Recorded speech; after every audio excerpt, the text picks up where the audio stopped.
এক যুবলীগ নেতা একটি বাথরুম পাবলিক টয়লেট দখল করে ওখানে উনি সাইনবোর্ড দিয়ে দিলেন যে বঙ্গবন্ধু টয়লেট, যে শেখ হাসিনা যতদিন আছে ততদিন আমরা নিরাপদ। আমরা বাঙালিরা একটা প্রবাদই বিশ্বাস করি যে অতি সন্ন্যাসীতে কাজল নষ্ট। আবার আরেকটা প্রবাদ বলি যে লেবু বেশি চিপলি তেতো হয়েছে। আমাকে একজন ওসি এসে বলে যে কোনো প্রতিনিধি এখানে থাকতে পারবে না। ইঞ্জিনিয়ার মোশাররফ হোসেন তার ক্ষমতার বলয় তৈরি করেছিলেন। তখন একটি উৎসবে আমার যাওয়ার সৌভাগ্য হয়েছিল ফরিদপুরে। সেই উৎসবটি হলো বিভাগীয় আবৃত্তি উৎসব। এটি সারা বাংলাদেশে বিভিন্ন বিভাগে হচ্ছিল, কিন্তু বরিশাল বিভাগেরটা ফরিদপুরে হয়েছে। তো সেখানে যাওয়ার পরে আমি দেখলাম যে আবৃত্তি উৎসবে যখন শুরু হলো, আশরাফুল আলম উনি পতাকা উত্তোলন করলেন, উদ্বোধন হয়ে গেল। এরপরে দেখলাম যে রাজনৈতিক দলের মিছিলে মিছিলে সয়লাভ হয়ে গেল, এবং পরে জানতে পারলাম যে ওখানকার উপজেলা চেয়ারম্যান তিনি খন্দকার মোশাররফ হোসেনের ভাই, ওনাকে কেন দাওয়াত করা হয় নাই, উনি কেন উদ্বোধন করলেন না বিভাগীয় একটা সম্মেলন, সেটাতে ওনাকে কেন রাখা হয়নি। এই জন্য ওই উৎসবটা করতে দেওয়া হবে না। আচ্ছা, এটার সাথে এই সাংস্কৃতিক একটা আবৃত্তি উৎসবের সাথে রাজনীতির কোনো সম্পর্ক নেই। সেখানেও দেখলাম যে দলীয়করণ কিভাবে প্রভাব বিস্তার করেছে। এবং ওখানের যে জেলার ছিল ফরিদপুরে, সে আমাদের আবৃত্তির অঙ্গনের মানুষ। তো পত্রিকায় দেখলো যে আমি ওখানে গেছি, ও আমাকে ফোন করলো যে ভাই আপনি আসছেন, আমার তো আর এইখানে দেখার কিছু নাই, আপনি আসেন, হ্যাঁ দেখাবো, জেলখানা দায়ী।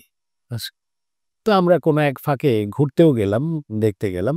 ওখানে পাজামা পাঞ্জাবি পরা ভেতর থেকে একটা লোক জেলারের কাছে সিগারেট চাইছে। তো আমার সেই বন্ধু সিগারেটটা দিলেন। দেওয়ার পরে উনি বললেন যে এই যে লোকটাকে দেখছেন, এ হচ্ছে কৃষক লীগের অমুক নেতা। একটু পরে আরেকজন লোক প্রভাবশালী জেলখানা থেকে আসছেন ভেতর থেকে, উনি এসে কথা বলল যে এই লোকটা যুবলীগের নেতা। আচ্ছা, তা আমি খুব অবাক হলাম, আওয়ামী লীগের শাসন, খন্দকার মোশাররফ হোসেন এখানকার নেতা, তো এরা জেলে কেন? পরে শুনলাম যে খন্দকার মোশাররফ হোসেন তার প্রভাব প্রতিপত্তি ঠিক রাখার জন্য সাজেদা চৌধুরীর যে গ্রুপিংটা ছিল ওখানে, তাদের এবং তার মতের বিরুদ্ধে যারা ছিল এদের সবাইকে জেলে পুরে হচ্ছে, এবং তার কর্তৃত্ব স্থাপন করেছে। ওখানে তার ছাড়া অন্য কারো নাম উচ্চারিত হতে পারবে না। তো এই যে জনগণকে মূল্যায়ন না করে কিছু সন্ত্রাসী, কিছু উগ্র মানুষকে দিয়ে প্রভাব প্রতিপত্তি দিয়ে যোগ্য লোকদেরকে আসলে ভাবে বঞ্চিত করেছে, সব জায়গায় বঞ্চিত করে, এবং এরা যে কাজটা করেছে সেটা হচ্ছে তদবির বাণিজ্য, বদলি বাণিজ্য, এবং যত রকমের অনিয়ম আছে এগুলোর সাথে এরা ইনভলভ হয়ে গেছে। কেউ বাজার দখল করছে, এমনকি আমি একটি সাইনবোর্ড দেখে খুব অবাক হয়েছি।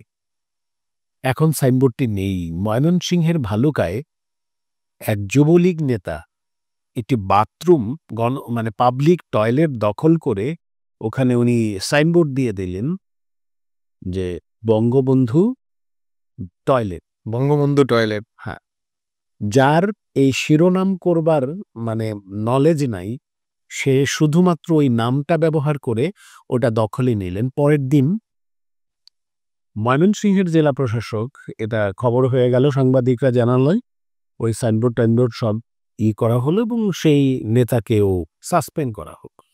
বঙ্গবন্ধুকে আসলে আওয়ামী লীগ কিভাবে ব্যবহার করেছে এই বিষয়টা নিয়ে যদি আপনি একটু বিস্তর অভিজ্ঞতা, ছোট্ট করে যদি বিতর্কের ঊর্ধ্বে একজন না, আওয়ামী লীগ যেভাবে ব্যবহার করেছে রাজনৈতিক ফায়দা নেওয়ার জন্য এই বিষয়টা বলি যে আমরা বাঙালিরা একটা প্রবাদই বিশ্বাস করি যে অতি সন্ন্যাসীতে কাজল নষ্ট। আবার আরেকটা প্রবাদ বলি যে লেবু বেশি চিপলে তেতো হয়েছে না। আপনি দেখবেন যে গত ১৬ বছরে রাজনীতিতে কোনো দিবসকে কেন্দ্র করে, সেটা বঙ্গবন্ধুর জন্ম হোক, মৃত্যু হোক বা তার পরিবারের সদস্যদের জন্ম মৃত্যু হোক, সেগুলোতে যে দিবসগুলো পালন করা হয়েছে, এত মাত্রায় এত মাত্রায় সেগুলো মানে পালন করা হয়েছে এবং এত প্রোগ্রামের আয়োজন করা হয়েছে, এতে কিছু মানুষ উপকৃত হয়েছে। কিন্তু সাধারণ মানুষ টেলিভিশনের পর্দায় এটা দেখতে দেখতে তারা বিরক্ত হয়েছে। মানে আপনি একটা জিনিস যখন সারাক্ষণ দেখতে থাকবেন, ওটার গুরুত্ব কমে যাবে। আচ্ছা, ছোট্ট করে আমি আপনার কাছ থেকে একটা জিনিস জানতে চাই যে আওয়ামী লীগ সরকার আসলে কাদের সরকার ছিল? এই সরকারটা আসলে কাদের জন্য? আওয়ামী লীগ একটা বৃহৎ রাজনৈতিক দল, নিঃসন্দেহে জনগণের দল ছিল একটা। ছিল একটা সময়। কিন্তু যখন ওই যে ওয়ান ম্যান শো ডাউনের একটা জায়গায় চলে আসলো যে শেখ হাসিনা তাদের ত্রাণকর্তা হয়ে গেলে, সকল বিপদ আপদ, ঝড় ঝঞ্ঝা, বিক্ষুব্ধ অবস্থা থেকে তিনি তার কারিশমা দিয়ে সবকিছু মানে ম্যানেজ করতে পারে। এই বদ্ধমূল ধারণাটা যখন আওয়ামী লীগের অনেক নেতাদের মধ্যে চলে আসলো যে শেখ হাসিনা যতদিন আছে ততদিন আমরা নিরাপদ, এই ভাবনাটা একটা রাজনৈতিক দলের জন্য খারাপ। এরা আস্তে আস্তে জনগণ থেকে বিচ্ছিন্ন হতে শুরু করলো। আপনি তৃণমূল পর্যায়ে যাবেন, আমি আওয়ামী লীগের বিরুদ্ধে বলছি। আমি যে কথাটা বলছি সেটা বুঝতে হবে যে একজন রাজনৈতিক দলের নেতা, যিনি জননেতা বা নির্বাচিত কোনো এলাকার নেতা, তার কাছে জনগণ আসবে। কি জন্য আসে? হয়তো তার একটু স্বার্থের কারণেই আসে। তার এলাকার একটা রাস্তা, একটা কালভার্ট, একটা ব্রিজ। কেউ বা আসে যে অমুক একটা প্রতিষ্ঠানের জন্য একটু গম বরাদ্দ বা কাজের বিনিময়ে খাদ্য কর্মসূচি, এরকম নানাবিধ কাজে সাধারণ মানুষ, এই পাবলিক ফিগার যারা থাকে তাদের কাছে আসে, রাজনৈতিক নেতাদের কাছে। আওয়ামী লীগ এই জায়গাটায় মানে একটা সময় দেখল যে নমিনেশন পেলে পাস, তাকে আর জনগণের ভোটের প্রতি তোয়াক্কা করতে হচ্ছে। এবং জনগণ গত ৩টা নির্বাচনই প্রশ্নবিদ্ধ নির্বাচন হয়েছে। আমরা যতই মুক্তিযুদ্ধের সপক্ষের কথা বলি, আওয়ামী লীগের রাজনীতির কথা বলি বা যেভাবেই বিশেষায়িত করি না কেন, এ কথা সত্যি যে মানুষ তার ভোটের অধিকারটা হারিয়েছে। হারিয়েছে, হ্যাঁ। এবং আওয়ামী লীগও বুঝে গিয়েছিল যে যদি ভোট হয় তাহলে ভোটের মাধ্যমে আওয়ামী লীগ নির্বাচিত হয়ে আসতে পারবে না। এই ভয় থেকেই তারা নানান ফন্দি ফিকির, নানান কৌশল অবলম্বন করতে থাকে এবং একেকটা নির্বাচন একেকভাবে হয়েছে।